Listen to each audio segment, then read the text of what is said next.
Super Smash Bros. When I think of games that stand the test of time, built its own legacy, and became a revolutionary title for the fighting game genre, I always believed that the true contender for that title was the very first and original Super Smash Bros. Super Smash Bros. Is a fighting platform crossover video game. This game has characters from multiple Nintendo franchises and puts them in a specific stage to duke it out in battle to see who would come out as the champion.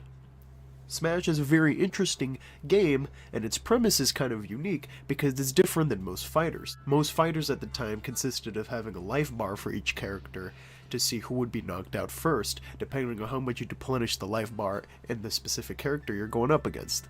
However, in Smash, it's quite different. Instead of that, you go through it with a damage count, and how you pretty much assess the player and the characters that you're going up against, and use and hone the skills of the characters that you're using, you could try to knock them off of the stage.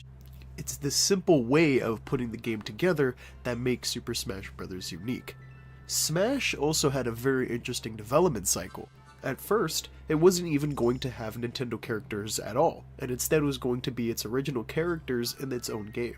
But I think it worked out in the end, with Smash being one of the most famous Nintendo franchises in current day, and having broken so many fighting game records, I think it's safe to say that this Nintendo 64 title established a lot for the franchise moving forward. However, I do want to take a look at everything that Smash did, as obviously everything had to come in its own. This is the first of its kind, and also it's trying to implement something that would become revolutionary. And of course, to critics and fans alike, this game would become one of a legacy-defining genre and franchise that would later become one of probably the most important video game franchises to this day. And so I wanted to take a look at Super Smash Bros., its development cycle, its history, what the game includes, what secrets it holds, and why it's become super popular even to this day, with people still trying to master its own unique technical advancements at the time the game released. And so with that, we want to get into Super Smash Bros. On the Nintendo 64. Get ready, because this is going to be one wild ride. The development cycle of Super Smash Bros. Came actually relatively early in the Nintendo 64's lifespan. It came from Masahiro Sakurai, who was originally a worker for the Kirby franchise along with HAL Laboratory. Sakurai was pretty early in his days when he worked on the Kirby franchise with HAL Laboratory. Working on Kirby's Dream Land, Sakurai was only 19 years old at the time of beginning the process to work on Kirby's Dream Land, which then released on the Nintendo Game Boy. After that though, it was pretty clear that Sakurai, when he saw the Nintendo 64, he got a lot of ambition to make something kind of unique. He saw the control stick that the Nintendo 64 had, and wanted to build on the foundation of this unique control stick that the console had, and make something that could be a bit different than particular fighting games of the past. You see, games like Street Fighter 2 and Mortal Kombat are super popular to this day because of what they are able to accomplish at the time they're released. Street Fighter 2 is very infamous because of the way how the characters are, as well as interesting stage environments, as well as an interesting way of implementing the life bar for characters that try to take each other down. You need to get used and hone the skills of each character so that way you can use their moves accordingly to take out the replenishing life bar from the opponent here. Same thing goes for Mortal Kombat, except this is a bit different. Mortal Kombat had this fatality system, which made it very gruesome and violent, but also very felt rewarding for your incredible playstyle for trying to outdo your opponent, as well as also having realistic 3D models at the time, which is very revolutionary. Street Fighter 2 and Mortal Kombat are two games that stand the test of time even to this day. People still talk about these games, people are still trying to master these games, and they're still doing stuff that other games haven't done still to this day. They're still classics for a reason, and they're still games that people come back to whenever they have the chance. Smash 1 is exactly that, but how we got there was quite interesting. First of all, Smash was indeed developed by the company that Sakurai was working with, HAL Laboratory. However, it was fully being planned out by Masahiro Sakurai, who would obviously, all we would know, become later the Super Smash Bros. Head director. But he still was the head director during this development. He wanted to make a fighting game that was unique with the control stick that the Nintendo 64 had for movement, and wanted to make a fighting game up to 4 players. He made a specific presentation, and there's still some media out there thanks to some recent releases of information and also some sneak peeks at the development from Masahiro Sakurai about this game called Dragon King the Fighting Game, which would have basically been exactly the first prototype of what became Super Smash Bros. It's as you expect what Smash has become, a platform fighter with multiple characters duking it out to see who would come out on top. We could see that there was original character models. Nintendo characters would come later on in the development cycle, but wouldn't be right away. Sakurai wanted to try to make something original, and I do think the premise here still would have worked. He first presented this to his co-worker at HAL Laboratory, Satoru Iwata, who really loved the ambition that Sakurai was going for and decided to join him on the project and continued the development here. Now I want to make this very clear. Despite Dragon King the Fighting Game having original characters, it was pretty clear that these would become placeholders later on, as Sakurai knew that many fighting games would have a very difficult time selling well due to its insane competitors. At the time, the biggest fighting games in the world were as following: the Street Fighter series, the Mortal Kombat series, and even the King of Fighters series. Games like this, and what Smash was competing against, Smash would have to do something pretty significant in order to compete with these other big players. He needed to think of a way to make this game original and still be able to stand out in his own way. And he had an idea right from the get-go, to include the famous Nintendo characters from all different franchises and put them into this one game to duke it out. It's all the iconic characters that we all come to love, and it's all the games that people have experienced basically packaged into one exact video game for everyone to enjoy. However, he wanted to do this ahead of time, make a prototype of his own, and went right to work. And as of September 1997, by doing it all on his own, and when Nintendo working hard on other titles, he was working by himself on a prototype that he presented that only featured Mario, Donkey Kong, Samus, and Fox at the time as playable characters. Those were the only 4 on his first prototype build of the original Smash game. It was shown to Nintendo at the very end of the year in 1997, and the idea later became approved by Nintendo, giving Masahiro Sakurai the runway to make the game that he's always wanted to do. Now, you might be wondering, what are some inspirations for Smash? It's very clear that obviously this could become an original idea, but there's some people that outline a possible inspiration for it. The Outfoxies, which is a 1995 weapon-based fighting arcade game, which was developed by Namco, possibly being a sightful way of potentially being inspiration for Super Smash Bros. Sakurai wanted to make it clear during his development that he wanted to make a beginner-friendly fighting game to an experience in which he handily defeated a couple of people in the King of Fighters 95. I'm being strictly honest here. Masahiro Sakurai was actually extremely good at fighting games, like very fucking good, to the point where he was basically beating anybody he would come around, specifically in the King of Fighters 95. Now they just needed a title. Obviously the prototype was coming along, and soon they would most likely release Super Smash Bros. He would need the help of somebody to try to reach to a name. And then came his co-worker in time, Satoru Iwata. Satoru Iwata decided that they should include brothers in the name, which of course would be the Bros. And at first, you could clearly put the parallels together, like Super Mario Bros. Having that brothers gives a bit of an instinct look to it. And his reasoning, according to Masahiro Sakurai, his reasoning was that even though the characters weren't brothers at all, using the word added the nuance that they weren't simply fighting. They were friends who were settling a little disagreement, which is kind of an interesting way to put Super Smash Bros. In full effect. Now obviously I don't know about you guys. I usually have agreements with my friends, but we still love to beat the shit out of each other in this game using the different characters, so I take that as you will. And, in my opinion, these characters do become brothers in the end of it. These characters are put into multiple different stages, multiple different atmospheres, and are exploring each other's worlds in their own right. At some point, something's definitely gotta give, and I do think they all still have respect for each other as characters, even though that could potentially seem very far-fetched. And like I said, Sakurai has been very vocal about his early prototype of Super Smash Bros. Of Dragon King the Fighting Game. He demonstrated some gameplay and differences from the final product of the first Nintendo 64 game, and multiple planned characters were actually during development of the first Smash game. Characters that actually would join the battle in future titles. Characters like Marth, King Dedede, Bowser, and Mewtwo were all in discussions of being in the game, but were all cut before the final product could release.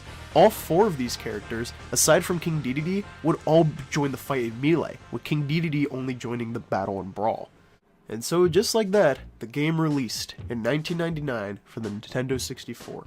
Super Smash Bros. Became a reality, and Masahiro Sakurai's project became full swing and actually became a reality. And what he did was something to begin as a revolutionary title. First things first, I want to talk about the box art of this game. Super Smash Bros. Has a very interesting box art compared to its other adversaries on the Nintendo 64. Right away, you can see the Super Smash Bros. Logo. It definitely feels distinct and has a lot of variety in the text and the font and the letters itself. That Smash in the middle gives it so much aura, in my opinion. But we also have other stuff here. The text on the bottom saying "Duke it out" as your favorite Nintendo characters is the epitome of what makes Smash great.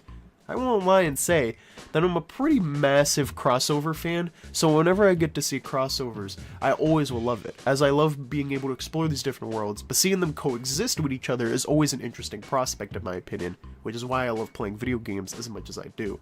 Smash immediately puts it in the forefront, and also uses some comic variety in this box art, making it even more distinct, and making it feel very representative of what the game is. We see Mario and Pikachu going to fight, we see Link and Kirby in the background on the red strip on the side, and we also see Samus and Fox going at it in the background.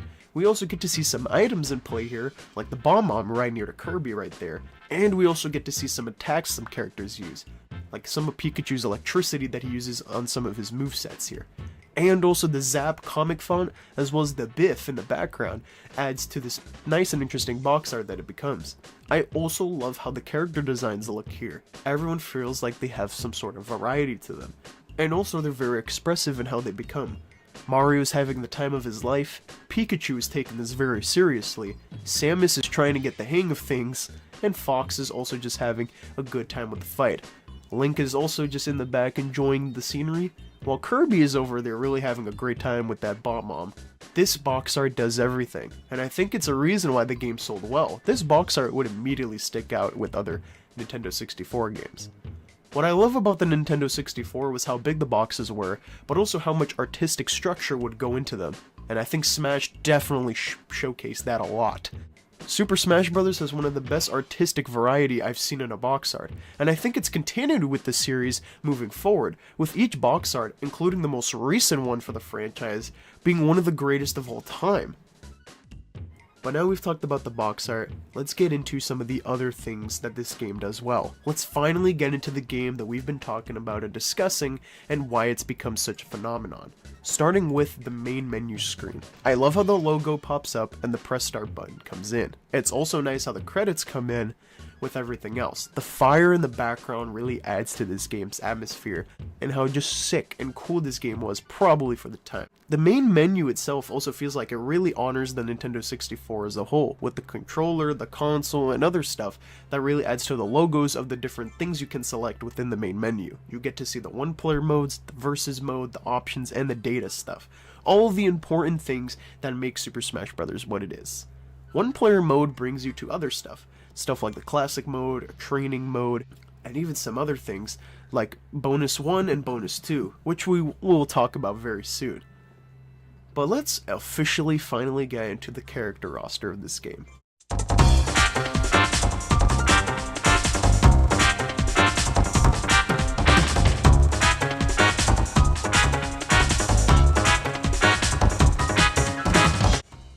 One thing's for certain, every time I hear this music come in, it is the epitome of what I love about this game. It has the energy, the aesthetic, and just everything about this game comes together in one full swing. It's what makes Smash what it is.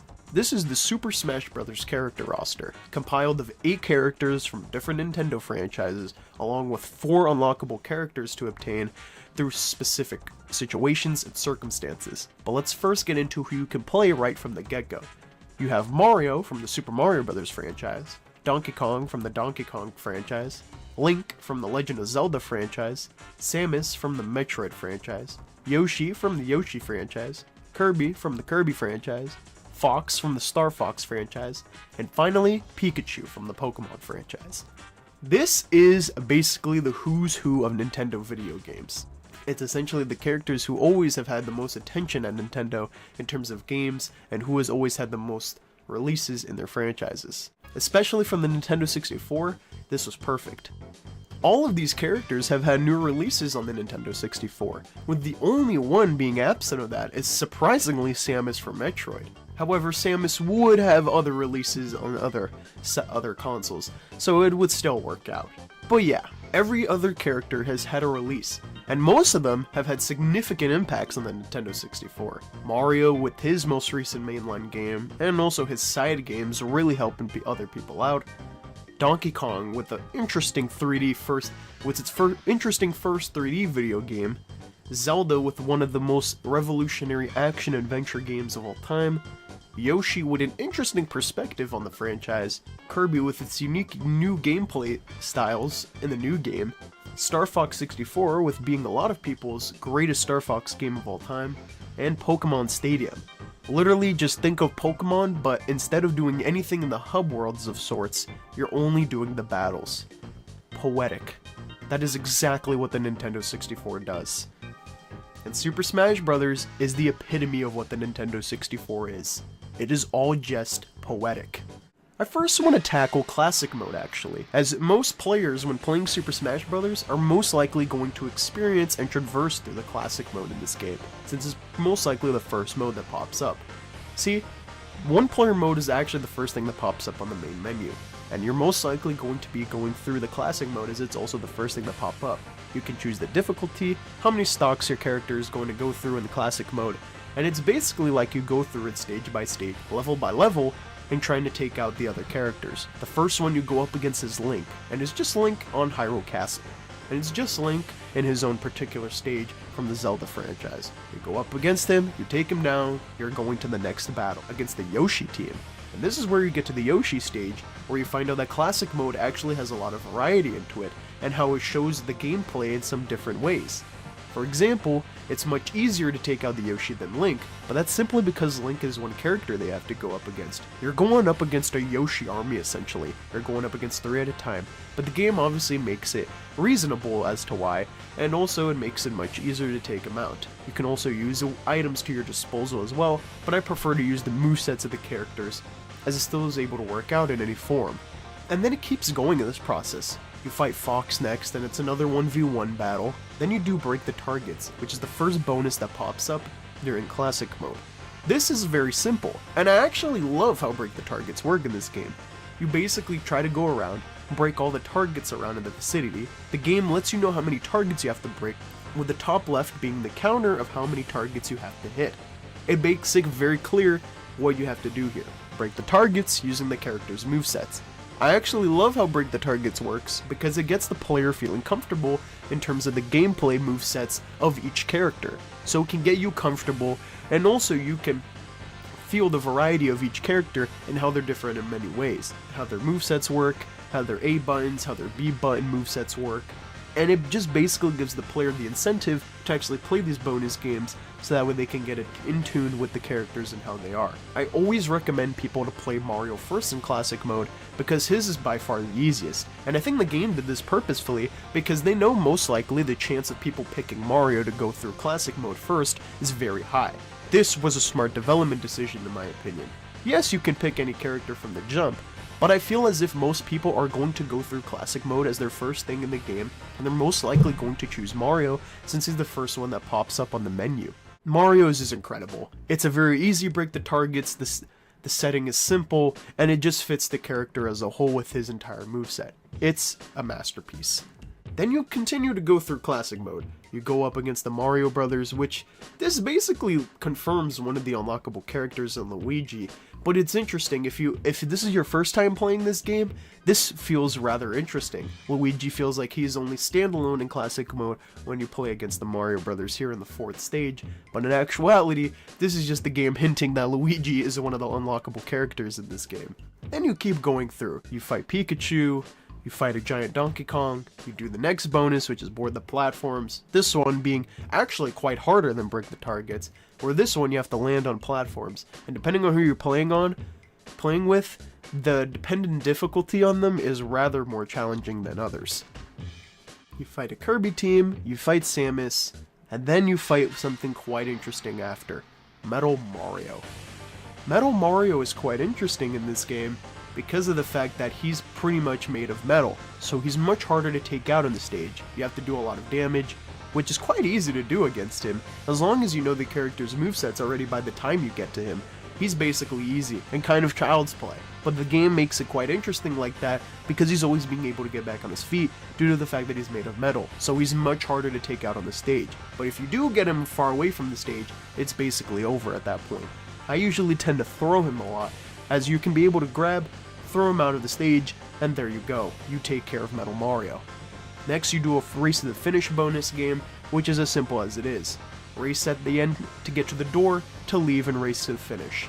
You have a timer, and you want to get there before it runs out. Most of the time, you won't make it in time, which the only character surprisingly being hard for this is Donkey Kong. Then you go up against an interesting foe, the Fighting Polygon team.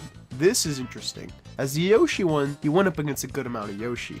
In the Kirby one, you only went up against 8 Kirbys. However, the Fighting Polygon team, you're going up against 30. These guys are much easier to get off the stage, but it's still a lot to deal with. They're going to be taking damage, and it's really up to the player to decide how they want to go about the situation.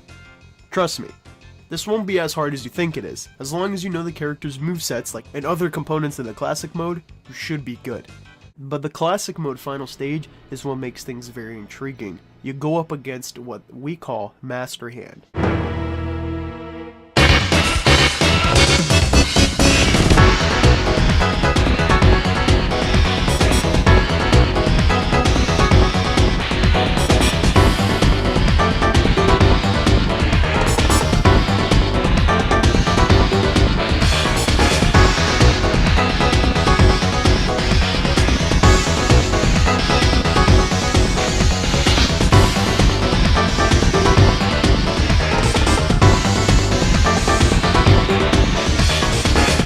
Master Hand is the final boss in Super Smash Bros. For the Nintendo 64. He basically feels like a puppet master. He's basically pulling the strings, how these characters got here. And I kind of want to touch on that a little bit. You see, in the game's intro, you see Master Hand basically pulling the characters out of what seems like a toy box. He basically plants them on the table, and as soon as he does his countdown, he sort of brings them to life along with stage. It sort of feels like he's making them as playthings. These characters that we've played in other video games, he's kind of making it feel like it's its own reality. However, it feels like this is the epitome of what's supposed to happen in the first Smash game. Take him down, these characters can go back to their world in peace. And it sort of feels like there's a lot of stakes to this fight. Everything you've learned up to this point, you need to learn Master Hand's patterns, how to take him down, and you'll be able to take him down in what has been a gruesome final.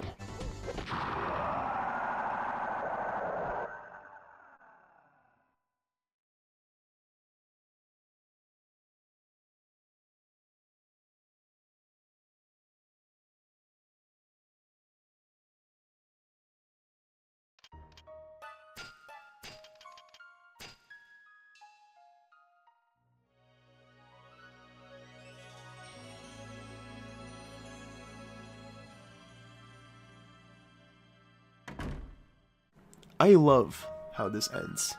The screen fades, and then that's it. You beat Master Hand, you beat Classic Mode with a character. You see them get plopped back on. You see them pop up again on the table. The music plays, and just like that, you beat a character within Classic Mode. As soon as you do that, the credits do roll. But there is more to this game. Depending on what you're doing in Classic Mode, you will most likely encounter a character that you'll be able to fight. And that's where we get to the interesting part of Super Smash Bros. Before we really get into the 4 unlockable characters, however, I do actually want to talk about the original 8 first, just for a moment. First, let's talk about the man of the hour and Mario. Mario has some interesting movesets in his own skill set, which I think is what makes him an interesting beginner character, and the character I recommend personally to everybody to try out first since he's very easy to use. Also, I feel like Mario is by far one of the best characters to use in this first installment in the franchise, with him having a lot of moves that is very favorable to his skill set. For instance, some of his B moves are that he has his fireball, his down B is him spinning around and getting a good gauge of damage onto the character, And then his up B, which is his recovery, is basically a normal Jumpman pose. But this is great for him, as he actually has one of the best recoveries probably in the game, alongside with Pikachu and possibly others, which I'll mention later. Other than that, Mario is actually very good to use in the air, with him having a lot of his neutral A attacks up in the air being very substantial, and very good to get some good combos in. Also, since Mario is obviously catered as a platformer character, I feel like he's very easy to use in a lot of the stages that are incorporated in this game. So in my opinion, Mario is definitely one of the best characters to use, and is very beginner friendly, which is exactly what Smash is designed for. And so I feel like Mario is definitely the character I'd recommend personally to everybody to start with, and also a character that I also recommend people try to master first. Then you have Donkey Kong. Donkey Kong has this interesting charge-up attack that he can do with the neutral B, while his recovery is much harder to get back onto the platform, probably because they designed it in a way where it's harder to get back on the platform with Donkey Kong due to the fact that he's the only heavy character in this game. But because of the fact that he's heavy, he also has a lot of advantages than his former opponents here. For example, because of the charge-up attack, he can do crazy amount of damage if it's fully charged up. You can see Donkey Kong starting to have some white smoke around him, and then if you land it perfectly on the character, you'll be able to land a significant amount of damage, which can prove to be advantageous at points in a fight. His down B is him basically pounding the floor, which is essentially also lifting the characters up in the air, where Donkey Kong can do some pretty good damage. But this is also where I have to introduce some interesting fighter elements in this game. For example, depending on who you use, there are some characters who implement a spike move. This spike move will be able to launch characters downward, and if you get them out of realm with the platform, and also be able to hit them with this spike move, you'll be able to spike them all the way down to basically lose a life. It's a perfect way to finish off a combo, and if you master these characters successfully, or at least hone into their skills, you'll be able to really perform the spike in a very massive way. Next is Link. Link is probably the second character I'd probably recommend to master in this game, since I do think Donkey Kong has a bit of a massive learning curve to him, since he's pretty easy to hit due to the fact that he's the only heavy character in the game, meaning that he has a pretty big hitbox on him. However, Link is probably the character I'd second recommend. You see, Link is from the Legend of Zelda series, a series that is an action-adventure series, and also a series that incorporates a lot of weapons and equipment. And so with that, you can probably picture what I'm going to go here. Link has a lot of long-range stuff in his B button disposal. And so in my opinion, Link is also another character that I'd familiarize people with in order to get a grasp on the game. But also because of the fact that he has an interesting moveset with the fact that he has some long-range weapons on him, I also personally recommend Link because he's also very good and has a lot of advantages on the stage if used properly. His B-Bun will send out his boomerang, a part of which was from Ocarina of Time, as well as the bombs, which the design is also from Ocarina of Time. His up B, however, in the first game was definitely a bit limited. And in future titles, his recovery is much more significant and much more impactful to get back onto the stage. However, in this first installment, they mainly used his up B to have massive amount of range if he's on the platform, meaning that he can do significant amount of damage with it, and it's also a good way to get some easy damage on the opponent. Link also has his sword, meaning that he has a bit more range than other characters due to the fact that he can use this sword in any way. And he also has the spamming neutral A attack, meaning that if you keep clicking A while you have the opponent there, you're basically going to be able to do a good amount of damage if you can just keep clicking A while they're in the vicinity. In my opinion, Link is great, and is probably one of the best characters in this game to use, but you just have to use him correctly, and also get accustomed to his recovery, as his recovery in this game is much more different than the title's future and ahead of this. Then you have Samus, and in my opinion, Samus is probably a character that a lot of people are going to have to get accustomed to. Samus has long-range stuff as well, but also you kind of want to implement them correctly because of the fact of how Samus is used in a lot of Smash games. You want to be able to use Samus correctly. And Samus, in my opinion, is actually probably one of the harder characters to get accustomed to, because their movesets feel a lot different than the other characters in this game. For example, Samus has a charge-up attack just like Donkey Kong. She has a blaster, and depending on how much you charge up that blaster, depending on when you shoot it out, you have a significant blast depending on how much you have charged up the blaster. Her down B is essentially her bringing out some small mine bombs. You want to use these correctly, but also don't spam it because you'll probably get hit depending on who you're going up against. Finally, her recovery is also probably a very good one to use in this game. It's probably one of the best as well, with her basically curving up into a ball like she's done in her games with some electricity. Outside of that, you want to be able to use Samus's B moves actually pretty often, as I feel like she's a character that really implements those into her advantages. And also, since a lot of these characters are from platforming franchises, I feel as if that, obviously from Samus being from a Metroidvania franchise, her equipment is essentially her uprise. And so you want to be able to use them accordingly. As a lot of her A-button moves, while very good, they do take a bit of a process to get accustomed to. However, if you do master other characters, I can assume Samus could be easier down the road in order to be able to use. Next is Yoshi. Yoshi is by far one of the more floaty characters in this game, with the flutter jump being implemented as his double jump asset in this game. However, there's some other stuff. For example, Yoshi can turn his characters into eggs with the neutral B move. And with this, you can basically do some easy damage depending on what you do here. You want to do a critical hit with Yoshi, then by all means, you'll probably get more than 15 to 20% on the character in terms of damage wise. His down B is also probably one of the best in the game. You pretty much want to be up in the air when you implement this though, as if you're on the ground, he'll pretty much move left or right depending on which direction you're facing. However, I personally love to use it when I'm in the air, and be able to have a good amount of damage when I do so, because it can perform a good amount of space between me and the other character since I've got them flying. And his up B is definitely different than a typical recovery. See, in this game, Yoshi has a flutter jump. That should basically be his recovery, as he gets much more distance when he does his double jump than most characters in this game. Probably more so than a bunch. With the only outsider in this probably being Kirby, since Kirby can float and you can repeatedly go up with Kirby. However, with Yoshi, what's very interesting is that he throws eggs, and that's basically his up B recovery. He does obviously go up in the air a bit when he does his recovery, but that's about it. His flutter jump, in my opinion, is basically his recovery, as his recovery is essentially just throwing eggs, which can be long ranged as well, which I think can also help out in starting off a combo. Also, his A attacks are simply great. In my opinion, Yoshi might be one of the strongest characters in this game, which I find very fitting. Next is Kirby. Kirby is interesting because, like I mentioned while discussing about Yoshi, Kirby's recovery is essentially him floating up into the air, but his sword slash is simply insane. This thing not only launches you pretty high into the air, but also when you commit the sword slash, it pretty much goes the distance here, pretty much being able to do damage if the character is still in the vicinity on that specific part of the platform and the stage, meaning that Kirby essentially has an insane up B. Now, I'm not gonna lie, I think this was intentionally designed.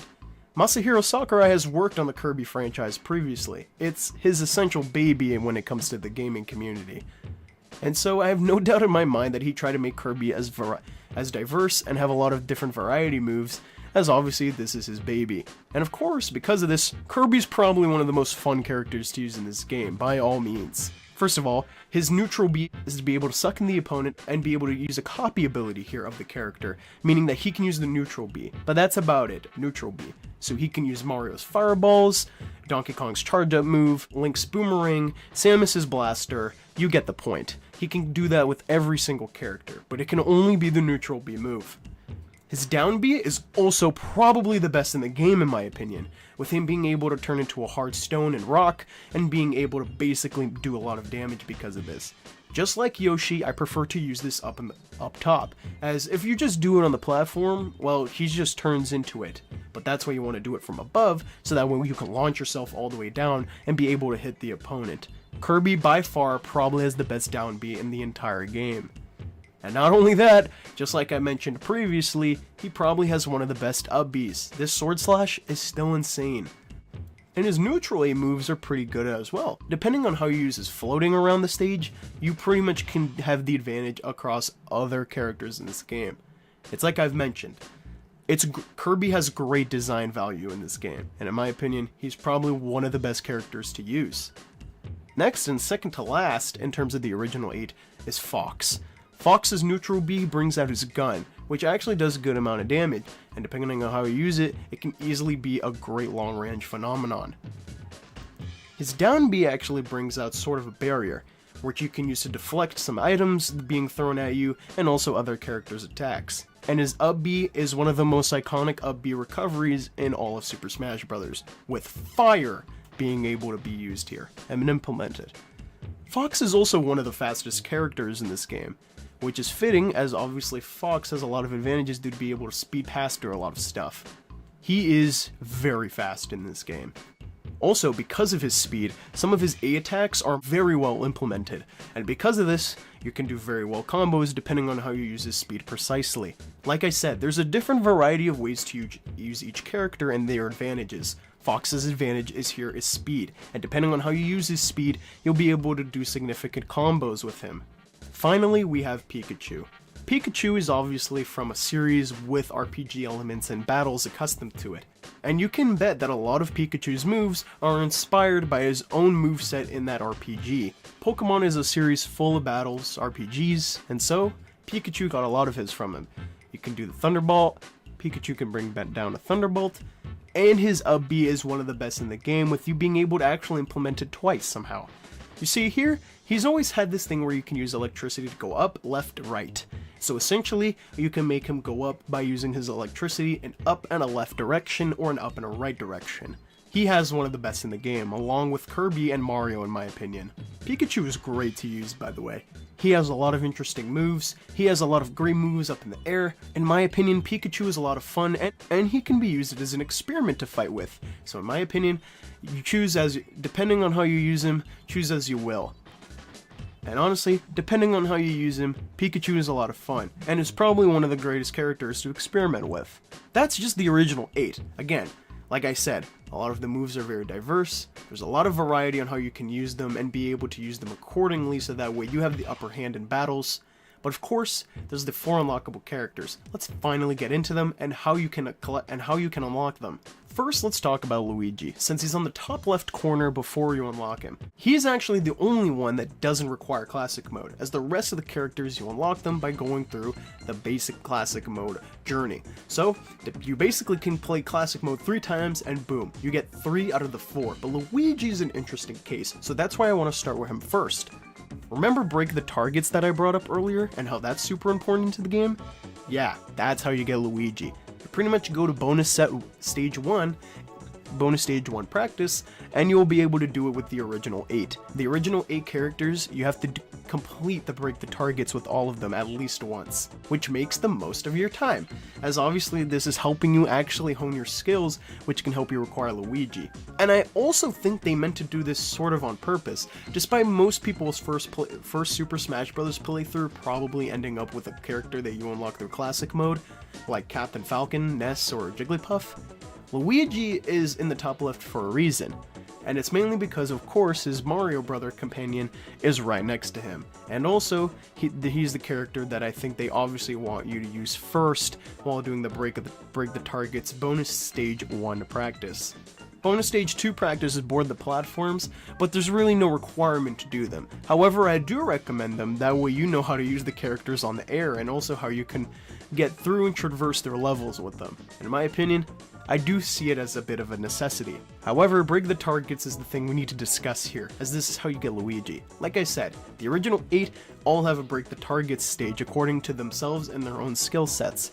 So depending on how you go through them, you can do this no problem. Some characters are obviously harder than others, but other characters are fairly easier than others. In my opinion, some of the harder ones definitely require the long range characters, but in my opinion, I do think Link's is actually the hardest. I'm not gonna lie with you guys, break the targets is pretty easy to use if you know what you're doing. However, Link has one target where it really requires some range here. I particularly use the bombs, as that seems to always work for me, but let me know in the comments below if you guys use anything else. I've always used the bombs for this one specific target, and even then, it basically really all comes to chance for me. But, like I said, these are fairly easy. And Link is also very easy with himself, it's just all dependent on how you get his last target in my opinion, which I always save for last, as that's the one that I always require the most time on. But yeah, break the targets is what it is. Once you complete it with all 8 characters, I'm assuming a lot of people would finish it with Pikachu, you then get Luigi there, in the shadow. Which, I mean, you can clearly tell this is Luigi, but still, cool enough to show them in the shadow, saying that bringing up the fact that we gotta fight the face. And of course, they bring us to the Mario stage. which whoever you're using last is who you're going to use to fight Luigi. Beat him in a fight, you get him. Beat him in a fight, and he's all yours. He's going to be on the roster. What I love also that I just want to mention now is that every time you unlock a character, they give a description of them, which is a very good gesture and also adding more to just how different of worlds these characters live in. Now, next, let's talk about the guy in the top right corner, Captain Falcon.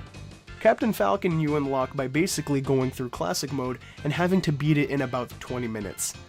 This should be very easy. This is probably one of the easiest challengers to pop up, and usually one of the first probably people will experience in the game, as beating classic mode in 20 minutes should be fairly easy.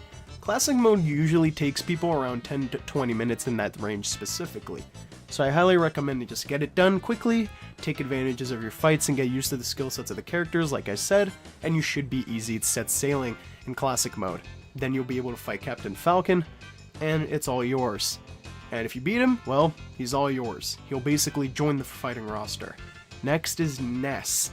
Ness is an interesting character to get and he's probably the hardest to get, but it's still fairly easy. You have to basically put it on normal difficulty or above, and then beat classic mode. Beating classic mode in a normal difficulty or higher will result in a bit of more challenge, but again, like I said, as long as you get used to the movesets of at least a particular character, you're set sailing from here. You'll fight Ness, beat him, he can join your roster. Finally is Jigglypuff, who by far has the easiest of any character to unlock. Literally just beat classic mode and you get Jigglypuff. I usually save Jigglypuff for last actually, as typically I'm always finding myself get Captain Falcon and Ness first. As after I get Captain Falcon in a 20-minute span, I then want to go to the normal difficulty right away just so I can get Ness, and then complete classic mode one more time to get Jigglypuff. Jigglypuff is very easy to fight as well, and you'll basically get her. Just like that, you unlock 4 characters. In my opinion, the estimated time to probably get all of them is around 30 to 40 minutes. It really all depends on how long you take on classic mode with each character, and also how long it possibly takes to take down the break of the targets. Like I said, Link's one target is probably the one I used at the most amount of time, so that probably got me around the 30 to 40 minute range. But I'm usually finishing classic mode around 10 to 20 minutes, so depending on 3 playthroughs, I can probably get it done in 30 minutes. With break the targets, I can probably finish in another 10 minutes. So just like that, around that amount of time, you can already unlock the full roster and the full 12 character Super Smash Bros. Roster. Yes, you will be able to see the full scope of the first roster. And honestly, what a great roster this is. Every single character at least represents their franchise as the one representative, with the only franchises having 2 characters thanks to the 4 unlockable characters you gain later on being the Super Mario Bros. Franchise and the Pokemon franchise. By this time, they're by far the 2 most popular Nintendo franchises. You can make the case that Zelda could have had one as well, but I do think they made the right choice of effing only Link here, and then adding Zelda and Ganondorf later on in the franchise, with others as well joining the fight. Of course, these other franchises that only had 1 representative do get more later on, but for this game, I felt like it was special and basically cultivated what made Super Smash Bros. The game it was. This is the first installment of the franchise, and only having 1 representation from each franchise just brings the different diversity of each character and their worlds coming together. That's what makes it special. The original 8 feels something iconic of itself, but then getting the other 4 brings in more worlds. And together, that's why I love crossovers, or seeing characters from different walks of life from their own franchises and see how they can go up against each other. Now let's talk about the 4 unlockable characters' movesets. Luigi is basically a Mario copy. You know how we talk about copy fighters nowadays? Luigi is probably the first of its kind in the Smash series. Obviously later on in the franchise, he's gone more intricacies to his movesets, but in terms of the first game, he's basically a Mario clone. The only difference is probably his running attack animation, where he basically flails his arms all around, but he's still able to do a fair amount of damage with it. But like I said, his entire moveset is essentially Mario, outside of the running attack. Captain Falcon is a very interesting character. He has a lot of very good jumps, and his double jump is very nice. His recovery is also very efficient, and also he has one of the strongest neutral Bs in the entire game, Falcon Punch. This move does insane amount of damage if you can land it. Obviously it takes a bit of time to land, but when you do get it, it is such a good payoff. His A attacks are pretty good as well. It's a typical character A moveset, but still, Captain Falcon, a lot of fun to use, especially if you can get the Falcon Punch to land. Next is Ness, who is by far the character I would say is probably the hardest to master in Super Smash Bros.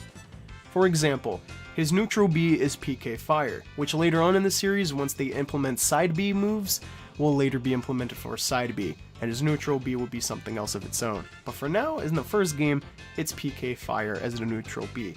His up B recovery is also the hardest in the game to get accustomed to. He'll do PK Thunder, but here you have to basically time it and also bring it back to Ness, that way he can get back on the stage. And you also have to aim it correctly, because if you don't, well, Ness is just going to fall to his death. So using his up B is one of the hardest, and you have to get used to it very quickly. And you have to get used to it very fast. Also, his down B is essentially a barrier. It's quite interesting how it can be implemented. But his up B is the hardest in the game, by far. It's really just as simple as that. His A move's also interesting.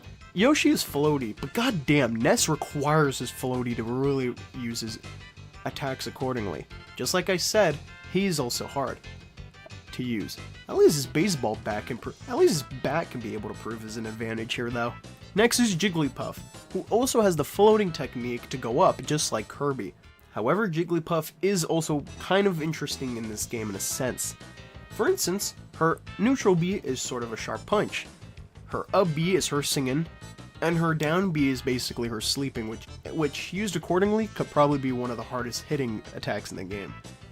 Her up B is singing, which can send other characters to sleep. If you do this, you can get a free hit essentially. Jigglypuff has some interesting implementation, and I can understand the design of her character in this game. In my opinion, it was a job well done. Her neutral A moves are very interesting as well. Her floatiness is basically required to use her correctly, in my opinion. Just like I've said with a lot of characters, the air and being above the platform level is essentially very utilized in this game, and in my opinion, it can prove to be an advantage. So in my opinion, these characters are great to use. I love using all of them. I think they all have different implementations and design, and I do think all of them have the quirks to be able to work out very well in a fighting game. Super Smash Bros. 1 had great ideas, and I think it also had some good balance in it. Some characters have similarities to each other, but also this game shows some differences in each character that require some getting used to, and that's why I think Super Smash Bros. Is as special as it is. Because depending on how you use these characters, they themselves can be used extremely well, and they can be proven to be very strong. You just need to know the combos, how to use them effectively, and then use a critical hit attack to display it as a final blow. That's typically how I love to go about it. It just feels so good when you're able to pull that off, you know? So we've talked about some of the characters' movesets, fighting abilities, and all that stuff, which is why I love this next segment as much as I do. We're gonna be talking about the stages. Oh man, do I love the Super Smash Bros. Stages in this game, because of course what comes with Super Smash Bros. Is very fantastic stages with some hazard elements in them, making them a whole lot of fun for people to enjoy. Alright, now let's talk about the part of the video that I'm actually very interested to see how it comes and plays out, so let's get right into it. The Super Smash Bros. Stages are simply incredible. They are a mixture of a particular and visually nice and looking stage along with some hazardous gimmicks that can play a factor in how the stage goes. The thing about Smash is, as you're playing and fighting very well, you also need to play the stage accordingly and know what exactly is around you in terms of the environment of the stage. Obviously it's fully platformed based, however, there's also other things that are intricate to the stage that you might need to pay really massive attention to. That you might need to pay attention to. So, I'm gonna bring all that up right now. Let's start with the first one that you'll notice right away in classic mode and also just a simple match. This is Peach's Castle from the Super Mario Bros. Franchise. Here's quite simple. It's based off of Peach's Castle, with the castle right here being in the center, with an interesting bridge platform on the top with having both sides. If you go to the bottom, you'll reach a center platform. Pretty typical, looks pretty nice. And then on the sides and the bottom are sort of this platform that is moving directly left and right. If it's moving, you want to get to the side that it's currently on. And you want to be able to be careful, because if the other side does leave the area, you'll just immediately drop. So you want to make sure that you're on the platform on the specific side that it's on. Or just sit in the center and be careful with that platform entirely. I usually only stay on that platform if I'm trying to pull off a recovery so I can get back on my feet. Peach's Castle is a pretty good starting stage in my opinion. It does a lot of things really well, and I think it opens up the player's focus in terms of what the game could potentially bring. I love this stage, and in my opinion, it's one of my best to look at, and also the music really is nice to add on to it, which we'll talk about music very soon. Next is Congo Jungle from the Donkey Kong franchise. I love this stage because it basically sets the precedent of what the Donkey Kong franchise is all about, but I still love it regardless. What I do love about this stage is the simple fact that I really do feel like it does a lot of what Donkey Kong has to offer. You have this nice intricate platform with some tropical trees on the side. You have some platforms on the top that you can go up to get some higher ground. And you also have these barrels. Depending if you land on the barrel or not, will pretty much shoot you right upwards. If you're trying to recover and need a last minute thing to try to help you out, the barrel is something that could really shake it up here. And it could honestly save you from potentially losing the fight, and also making sure you can keep your stocks maintained. The barrel is an interesting surprise, and in my opinion, it's one of the things I actually love the most about this stage. If you think you're down and out, well, at least you have the barrel to bring you right up and back. It's incredible. Next is Hyrule Castle from the Legend of Zelda franchise. It's as you expect. It's a massive Hyrule Castle with a massive castle structure that brings out a lot of what Zelda also has to offer. I also love how they did this dawn setting in the background. God, they made Hyrule look stunning in this game, and I also love a lot of the references it has in the back. Notice how in Peach's Castle you can clearly see Peach's Castle in the background. Donkey Kong is basically a sun setting in the jungle, and then here you can see other instances of the Zelda franchise in Hyrule. You can see where all the different areas you might have explored in past Zelda games, and see it right there in Hyrule Castle. It just looks so stunning. This is an interesting stage. Obviously, Hyrule Castle is pretty self-explanatory. It's a pretty massive castle with some intricate platforms, along with this severe tunnel here that could actually save you at times if you get a massive hit on you. And there's also these 3 platforms on the top at the center of the stage, just if you want higher ground as typical, and bring some stuff to the air. However, what's an interesting thing about this stage is there's also a left platform. I usually use this to make sure I can get my opponent knocked out. And then there's also the twister in the center. This will occasionally pop out of the ordinary, and you pretty much want to dodge this however you can.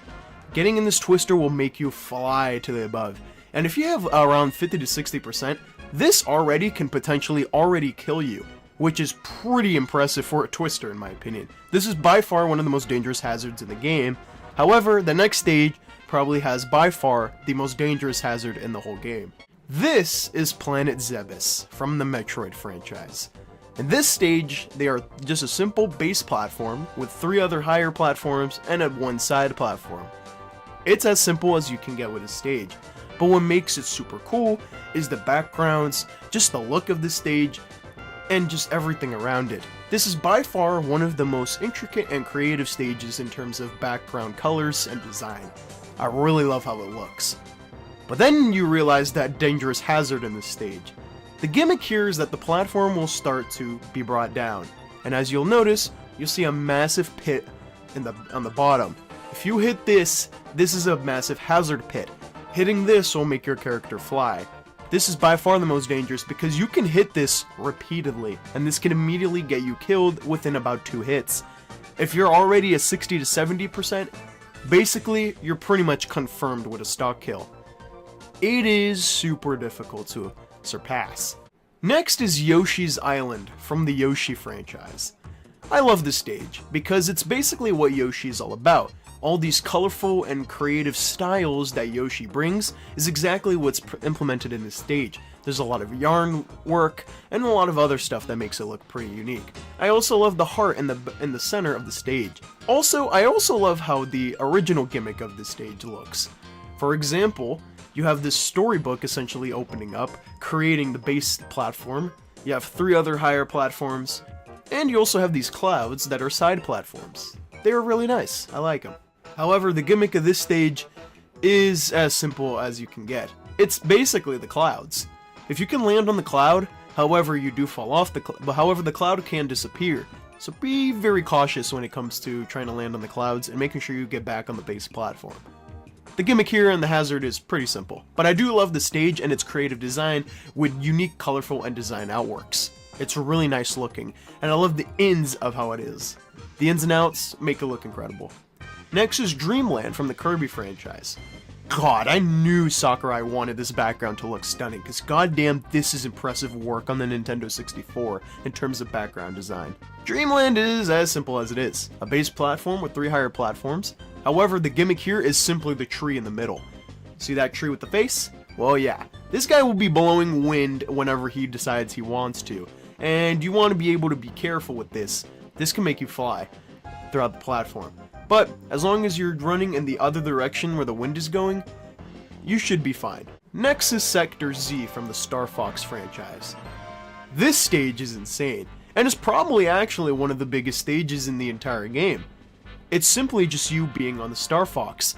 What I love about this is that you're just simply on top of the ship, but what I find super interesting about it is a lot of the following that the stage brings. For example, the background is simply space, but you get to see Sector Z. Pretty self-explanatory. You also get to run around the ship, you get to see some of the outline of it, so again, it's a pretty nice looking way of bringing a ship into its full variety and a stage. However, the most incredible thing about Sector Z is how it actually utilizes its hazard. It's actually just one of the Star Fox ships, most likely from one of the Star Fox crew members, being able to shoot its beams out from the ship. Pretty much if you get hit by these and it can hit you repeatedly, you're pretty much done. You also want to get close to the ship as soon as possible. There are a variety of ways how you can get back on the ship in terms of recoveries, because this ship has a lot of areas where you can get back on, but it's really up to the player to make sure that they're close enough to be able to get back. Trust me, this stage is super open, so you just want to make sure that if you get hit enough, if you get your opponent hit out of, you're pretty much smooth sailing from here. Next is Saffron City from the Pokemon franchise. This stage, obviously this is Saffron City, so there's a lot of city buildings that you get to explore and stuff. What I find interesting is the hazard is easily the Pokemon themselves. You see in the middle here there's a door. If this opens up, a specific random Pokemon will come out and do a specific ability. Some Pokemon hit harder than others, so this door can really be up to chance and how things play out. But I think it's also proven how just incredible the hazards are in this game. Everything is really up to chance, and if you know how to use them to your advantage, this can prove to be a lifeline in a lot of situations and circumstances where you might need that little cushion to help you out to win a fight. Saffron City is awesome. There's a lot of unique building designs, but also this Pokemon hazard is just awesome. This is also interesting for a decision in terms of the first Pokemon stage. A lot of people really love the Pokemon cities from the first game, but man, choosing Saffron City I think actually was the correct choice. Also, the backgrounds are very nice, but a lot of the stage is a lot of interesting designs as well. Now I've talked about most of the stages here, obviously the typical normal stages that you get, but let's talk about the one specific stage that you can unlock in this game. The way how you unlock the only unlockable stage in this game is if you have played every single stage with every single character. Essentially, just play the game as normally as you would. If you do that, you unlock the Mushroom Kingdom. Unlocking the Mushroom Kingdom is a treat to behold itself. This is the Mushroom Kingdom from the Super Mario Bros. Franchise. Also the only franchise to have 2 stages in the very first game. And honestly, well deserved. This was a smart choice to have an unlockable stage for, as it's basically based off Super Mario Bros. 1 from the NES. And boy, does this stage look incredible. There's a lot of interesting platforms, the background looks like a typical stage you see from the classic game, and as well, there's just so much to learn here. You can go down the pipes and go through the other pipe, just in case you need that cushion to get some space from the opponent. But the hazard here is easily the platforms in the middle. Depending if you're on one side of it and the other platform doesn't have any weight holding it, you'll basically go plummeting and the whole contraption will basically break apart. So you're pretty much the one and deciding factor if this platform stays in the middle or not. It will respawn occasionally depending on how it's going in the match, But just be aware, this thing will break if there's way too much weight on one side. So you better hope that your opponent is helping you out and being on the other side. Or just keep jumping in between both in case you want that specific advantage where you can always be on the air fighting your opponent. It's really up to the player itself. The stage is nice though. And I also love the castle also on the other side. And also I love how one side basically has where you can get as high as you can so when you jump to the pole, and the other side is basically the castle when you get right to the end of a stage. And the game itself. Just incredible work, and I think it's a great payoff for Super Smash Bros. These are the Super Smash Bros. Stages. Boy, they're just incredible work, and in my opinion, they prove why Super Smash Bros. Is such a great game in the first place. They do obviously learn a lot from these stages and continue to build upon them in future titles, which is why I think Super Smash Bros. 1 works very well with all these in mind, which is why I think this game obviously pays a lot of dividend to future titles moving forward. These stages are a lot of fun, they're also great work, and I think they also are able to build upon this within the future games themselves. And trust me, the next game in this series really tried to utilize what they learned from this first game in terms of stages. For what they could do on the Nintendo 64, this is pretty impressive. And I'm not gonna lie, this was proving that Sakurai did know his place in the fighting genre. He knew what to make for a platform fighter and knew how to make it work. That is why I think Sakurai had a very impressive vision when it comes to building this game from the ground up. Now see, the Mushroom Kingdom stage, well, I love it a lot. It does take a bit of time. It's easily the most time you'll have on an unlockable in this entire game, even more than the 4 playable characters that you can get. What I mean is that essentially you have to play classic mode with the original 8 and complete it with them. And then you have to play a normal match with all the stages, and in my opinion, I'd just do it with all the characters at that point anyway, since it's already making me do it the first time.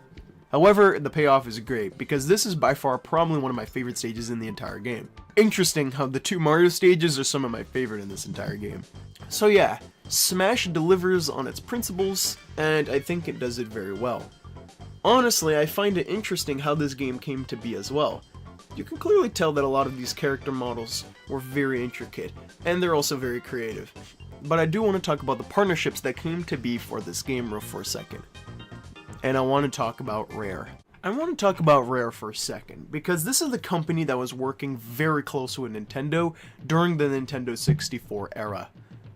You see, obviously the original Nintendo titles were the ones that were always going to be the top sellers in terms of the console. However, when you look at third-party support, it's very obvious who's the top contender here. It is quite literally just Rare who helped out making more games for the Nintendo 64 and more iconic franchises that came to part because of this.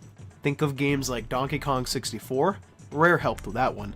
Think of stuff like Banjo-Kazooie and Banjo-Tooie. Yep, that's Rare right there. You want to talk about Diddy Kong Racing? Thanks, Rare.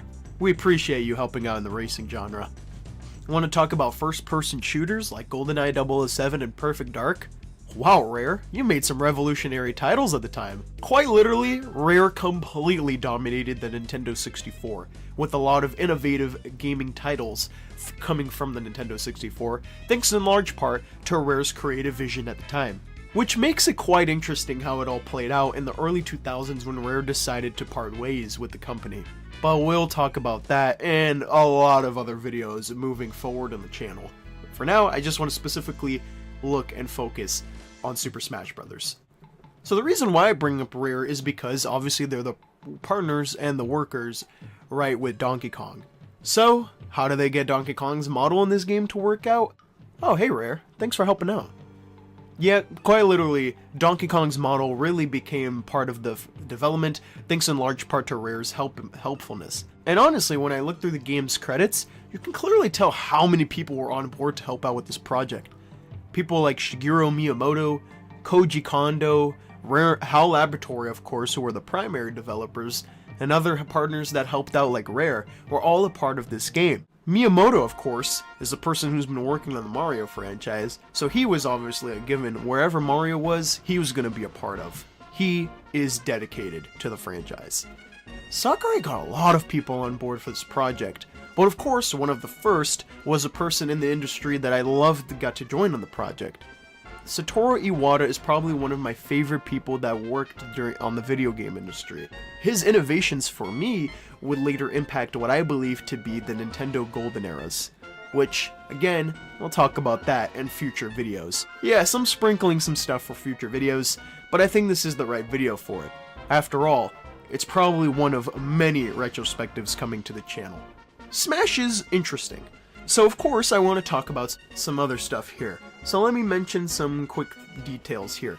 I want to start talking about the items. Because the items in this game, oh man, they're simply interesting, let me tell you. So yeah, let's talk about some of these items that are in Super Smash Bros. On the Nintendo 64. Because obviously this is the one intricate thing that I do actually want to talk about that could bring a lot together and also show more of a picture of how really insane it is that Super Smash Bros. Is and how much of chaotic fun this game brings. Let's talk about the items then. Let's get right to it. The first things first I do want to talk about is the Bomb-Bomb from the Super Mario Bros. Franchise. This is quite simple. Pick it up and you can throw it and it can explode right into your opponent. However, another thing that Super Smash Bros. 1 does is walking bomb-bombs. If nobody picks it up within a specific time, the bomb-bomb will move by itself, and it'll explode in time enough to hit somebody, depending if they're right next to it. So, bomb-bombs are probably one of the most hazardous items in the first game. Next is the barrel. You pretty much want to throw this so that way it can roll across the stage and also potentially hit somebody. Interesting item for sure. Next is the beam sword. You pretty much want to use this so that way you can hit your opponent with a pretty big attack. This is also good to use for a critical hit, so in my opinion the beam sword is definitely worth the while. Next is the bumper. The bumper is an interesting item and has always been around with Smash. See here, the bumper, you can throw it and put it anywhere on the stage. Even if you hit somebody, it'll land just right there. The bumper is something how you can create space. This also could be an insta-kill, depending on how you use it accordingly. Next is the capsule. It can contain a single item, and also, up to chance, can potentially explode. Incredible. Next is the crate. Pretty much break this, and it can contain a lot of items. Also has a potential chance of exploding, and also depending with enough force, you can just break it with some attacks. Depending on the items here, the crate could be a very powerful item just in itself. Next is the fan.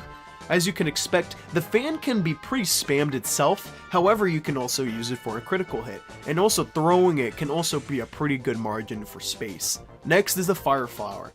The fire flower is used here to create some steam and be able to spread fire to your opponent. This is easily for close distance fighting, and also this is for pretty easy damage and self-explanatory stuff. And also this is used for pretty easy damage to create with yourself. Next is the green shell. Throw this and it'll basically hit the opponent that it's going for. You want to throw this so that way it can hit the opponent.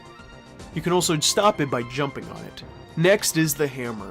One of the most iconic items in all of Super Smash Bros. As it has its own jingle, as well as the fact that this can create insane amount of damage. Get hit by this and you're more than likely gonna suffer. Next is the heart container, which is the strongest recovery item in the game, and also can basically bring players back to 0% damage. This is very important to take if you see it, so I'd recommend to immediately go for it if you have a lot of damage. Next is the home run bat. The home run bat is also very powerful in my opinion along with the hammer, as long as you use it correctly. It's a charge-up item, however it can do a massive critical hit. This is basically one-hit KO every single time you use it accordingly, which is why in my opinion, along with the hammer, it's one of the strongest items in the game if used correctly. Next is the Maxim Tomato. Basically eat this, and it's also another powerful recovery item. It can also heal up to 100% damage in this game. Next is the Motion Sensor Bomb. Pretty much throw this anywhere on the stage and it will attach to that part of the stage. If anybody gets on top of it, well, it'll just explode and create a massive burst of an explosion.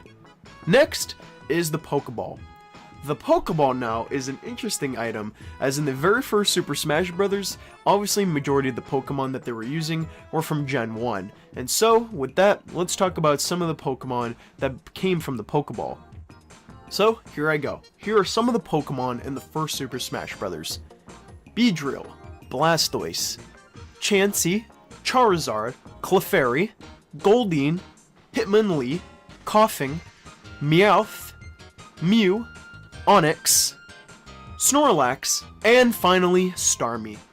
These are the Pokemon that make up Super Smash Bros.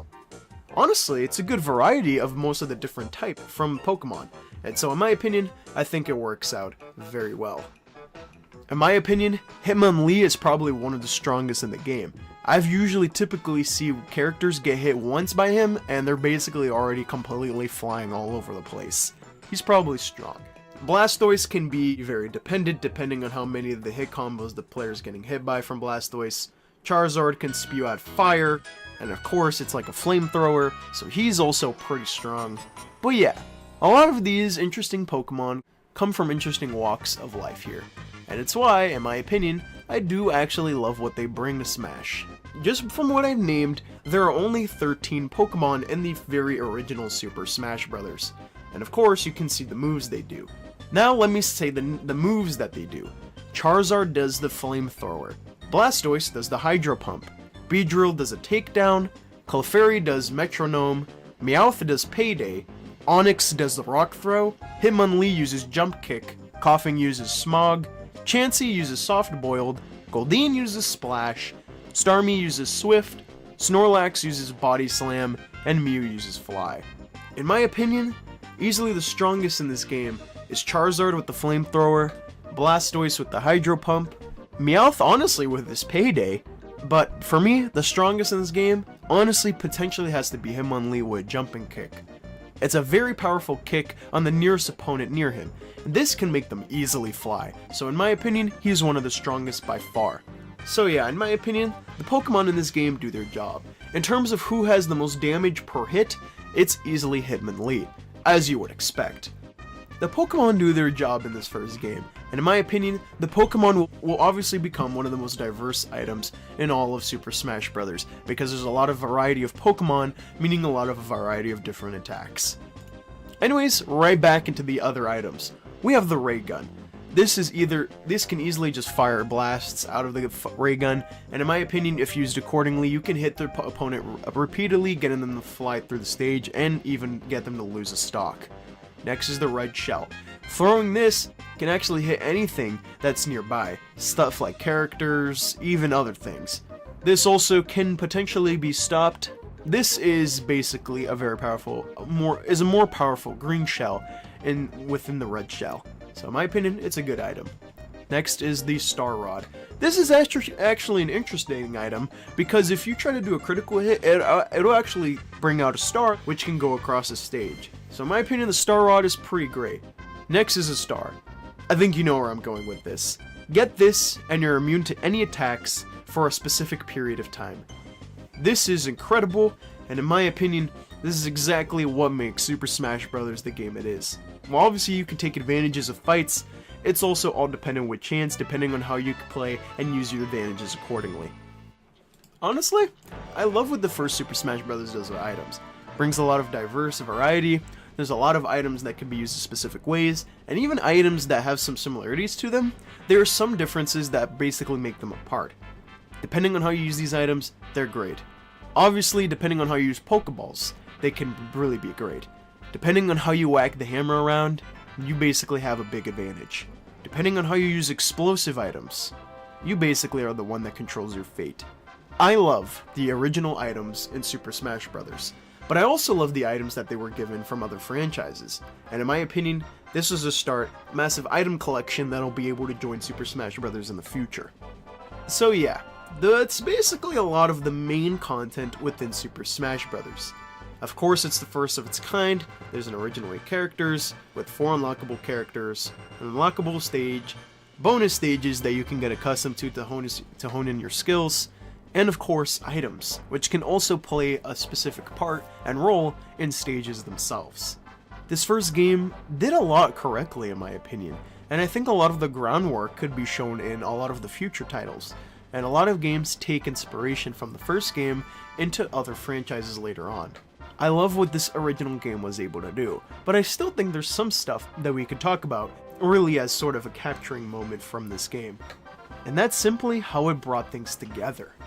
What I love about Super Smash Bros. 1 is a lot of the diverse variety. It's like I've said previously, I'm a crossover fan through and through.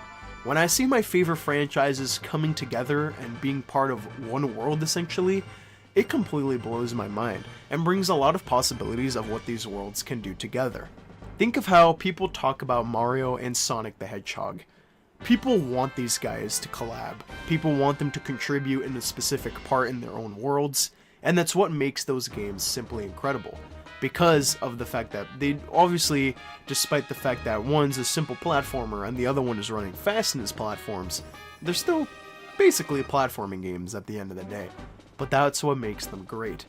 The fact that people think that these characters can exist with each other is what makes video games interesting, and why fighting games I think can help bring them together.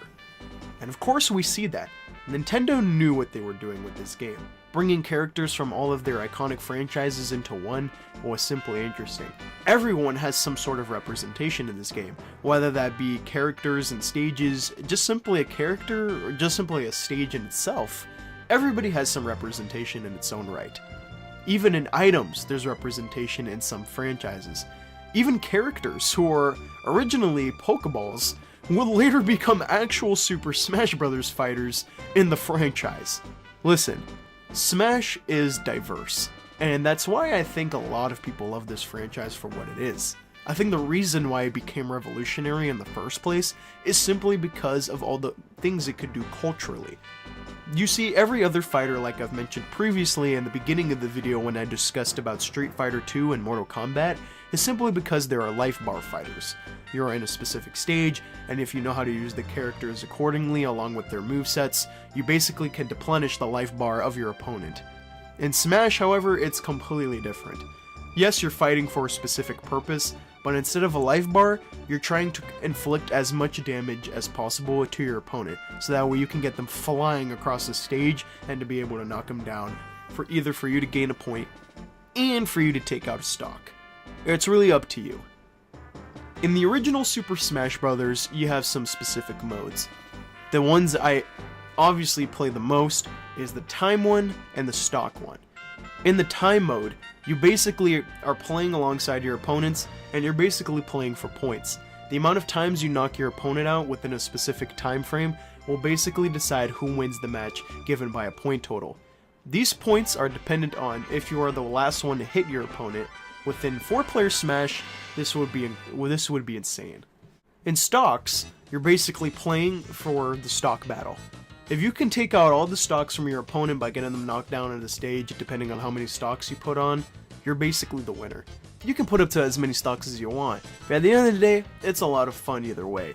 You're basically just playing on these stages, enjoying everything that they bring, and also playing the modes that you want. Which brings me to the next segment. Super Smash Bros. Is by far one of the greatest multiplayer games on the Nintendo 64, with really the only other competitor in my opinion being Mario Kart 64. Which, I mean, the premise of both games is in fact obviously some single player content with a lot of stuff to do with multiplayer. When I was talking about Super Smash Bros. Development, it was pretty clear what was to come from it.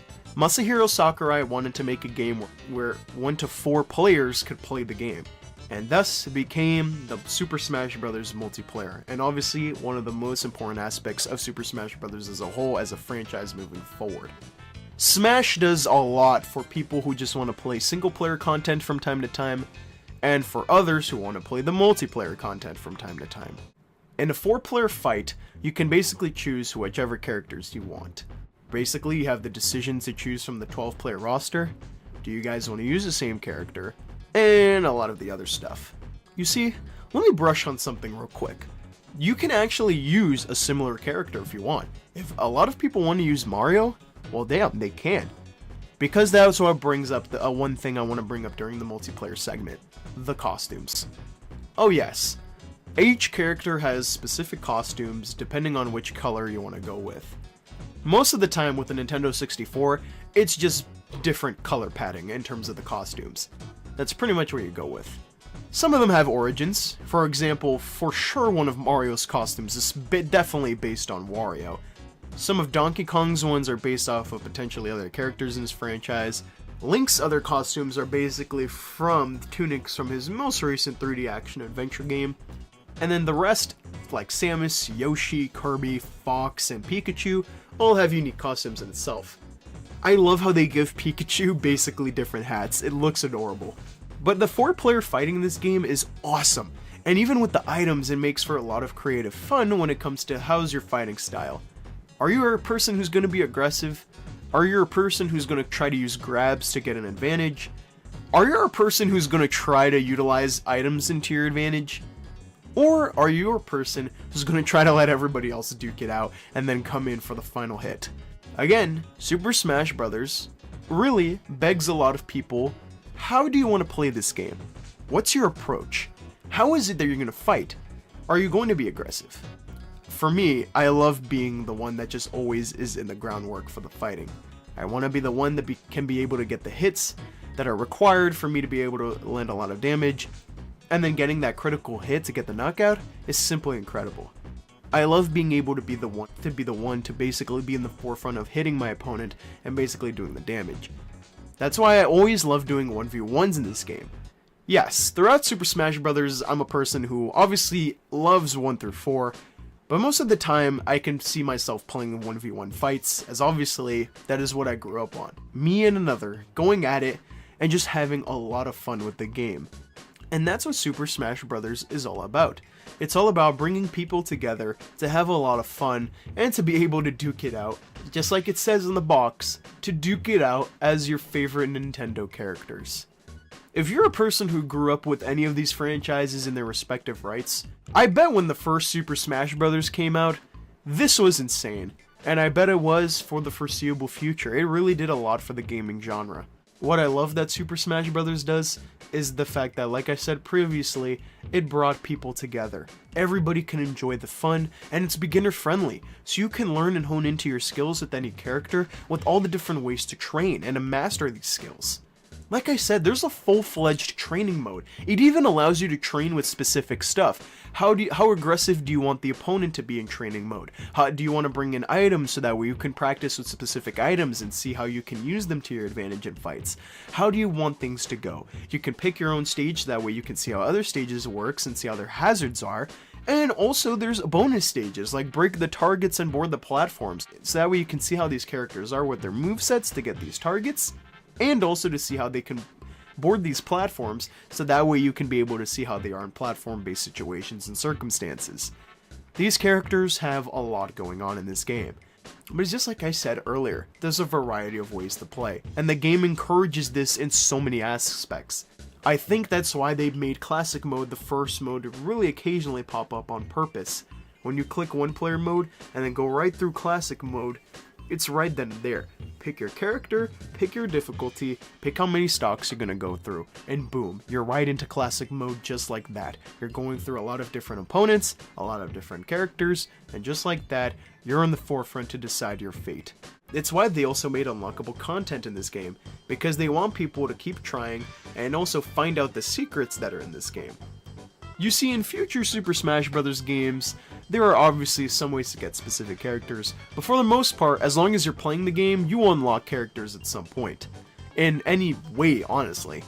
However, in the original one, there is specific ways to unlock specific characters. But that's why we love playing this game as much as we do, because we want to unlock them to the best of our ability. Obviously, like I said, I feel like Luigi is a great character to try to unlock first, as the rest you can just get in Classic Mode right away, and then Mushroom Kingdom is by far the last unlockable you'll get in this game, which is a great payoff in itself. And by the way, Super Smash Bros. Also gave at least some characters representation on the Nintendo 64. This is Samus and Ness's only appearance on the Nintendo 64.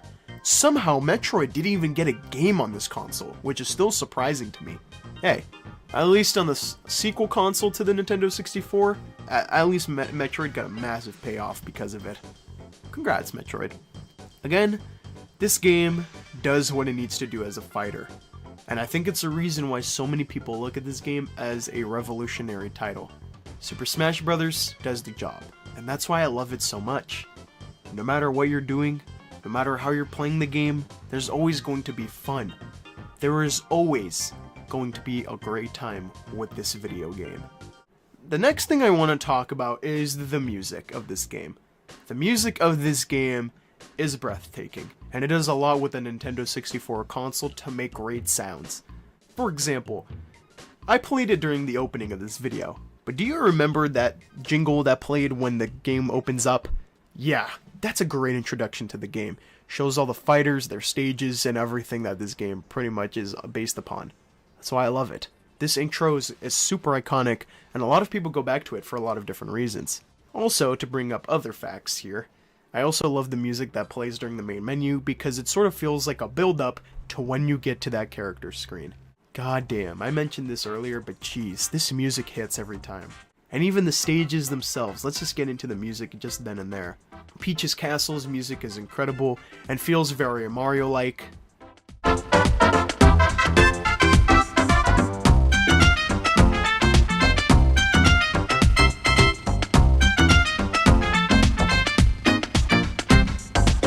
Congo Jungle feels definitely Donkey Kong Country reminiscent.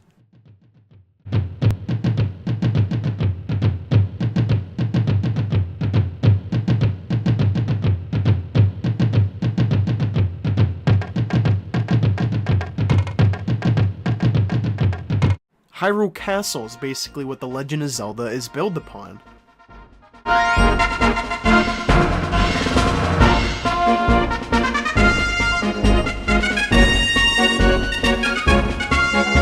Brinstar is as Metroid as it gets.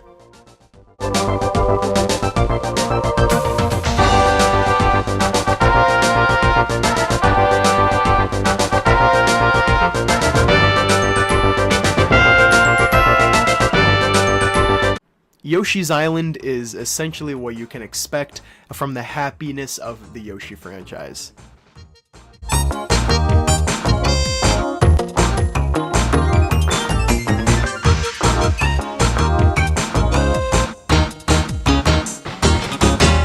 Dreamland is what you can expect from a Kirby title.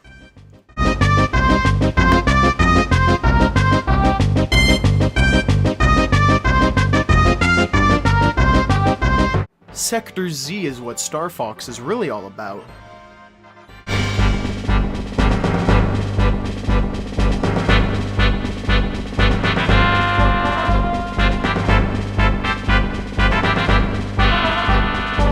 And finally, Saffron City is the Pokemon song that we all know and love.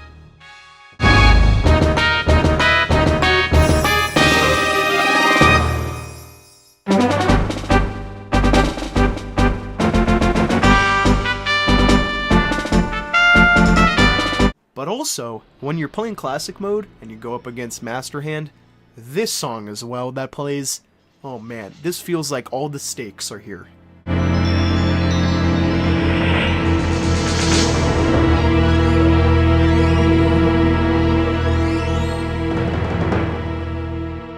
Super Smash Bros. Music is phenomenal.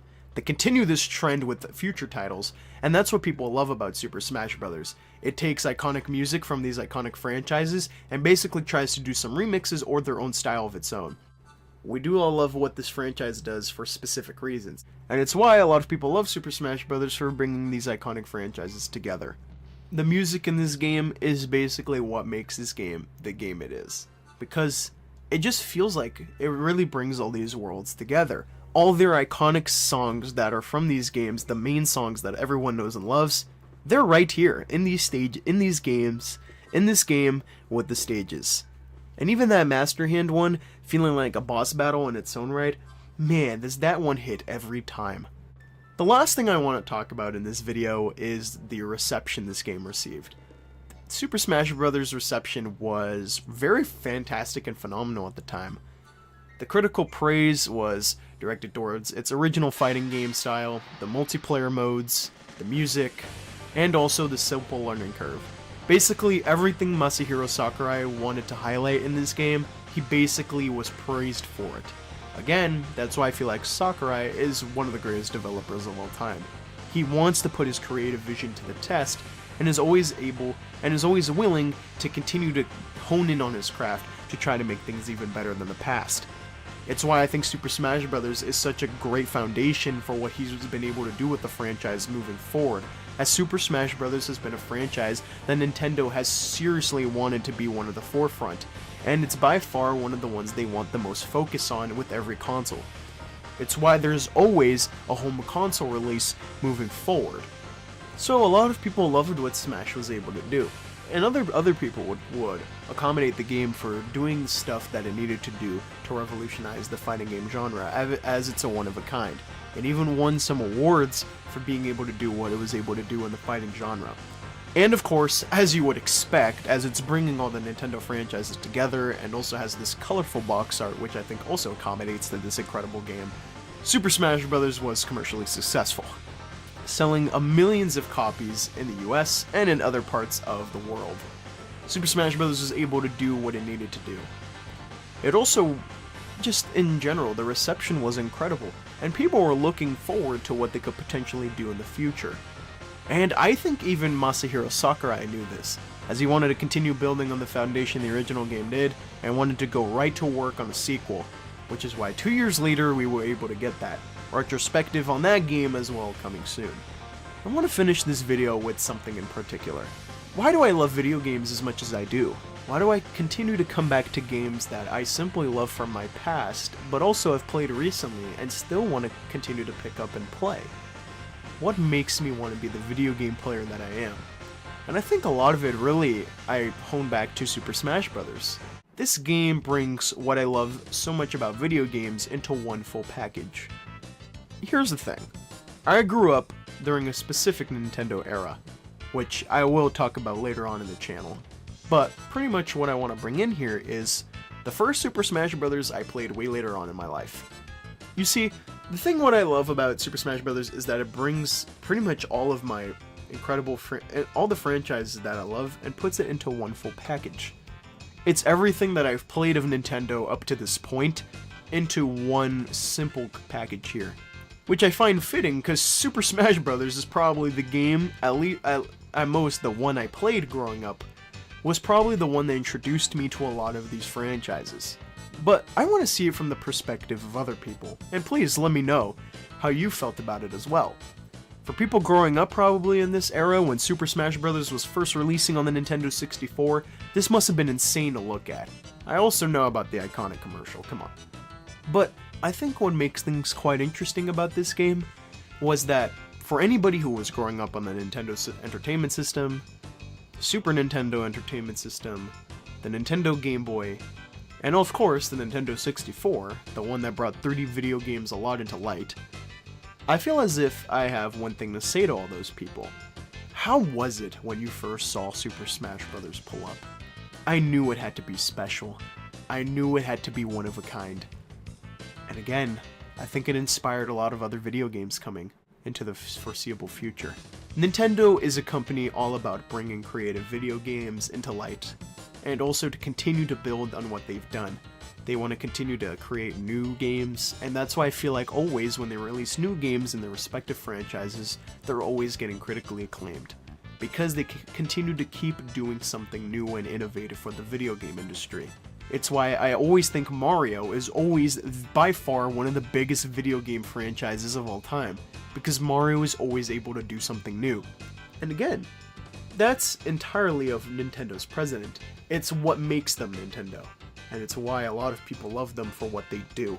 It's simply why I love Nintendo still to this day, despite playing a lot of their video games growing up. I'm still playing some of their games I have yet to play, still having new experiences, and seeing why people love these games as much as they do. And I'm super excited for Nintendo's future. Super Smash Bros. Felt fresh when it released.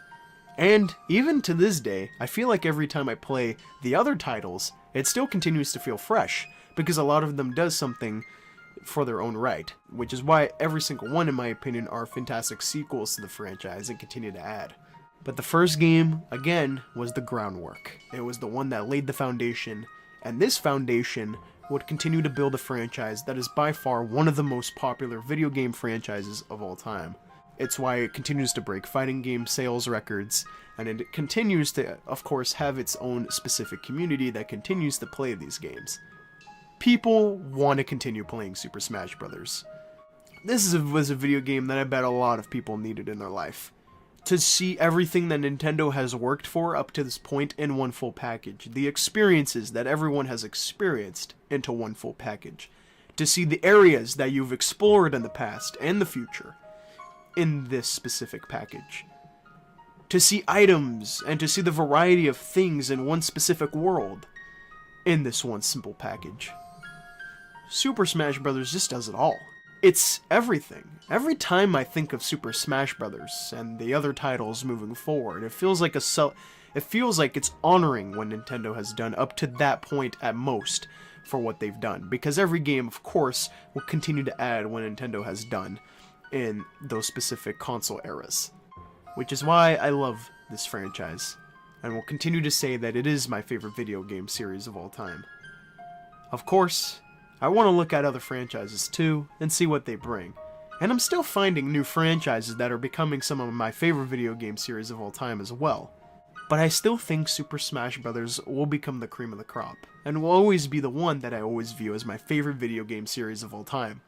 And it's simply because of what it does with its own gameplay styles, its own mechanics, how it innovated at the time, and also how it brings people together. This game, along with Mario Kart, are two franchises that I believe bring so many people together in so many different ways. And that's why so many of them get so many different sales, and everyone always anticipates the sequels of these two franchises. Just like for people who want to have single-player game experiences at times, that's why they continue to look forward into these specific Nintendo franchises that are in Super Smash Bros. Mario, Donkey Kong, Zelda, Metroid, Yoshi, Kirby, Star Fox, and Pokemon. There are these franchises that people want to experience the single-player style. And they're still successful in a lot of ways in their own right. It's like I've said previously, and I'm going to say it again. There's a reason why people continue to come back into these games. I, for one, am a person that continues to come back to these games. Again, there's a reason why this game is critically acclaimed, and there's also a reason why people say it's a revolutionary fighting game. It's also a reason why a lot of games wanted to see what Nintendo did with this game, to see the success it brought, to try to get that same success. It can also become a fighting game revolutionary phenomenon in its own right. So yeah, for that is Super Smash Bros. Boy, I had a very interesting time with this video, and I think it's because of just how much I'm passionate about this franchise. I'm going to continue, obviously, making retrospectives for the future titles, and boy, I expect those videos to be even bigger than what this one has become. But I'm excited to see the future, but I'm also excited to talk about those games and how it brought the future of the franchise. And also, with some other content I'm planning to bring to the channel, I'm interested to talk about the future of the franchise as well, and what I think can become of it. Again, this was everything that I love about Super Smash Bros., and I love what the first game did. Of course, Super Smash Bros. Is fantastic.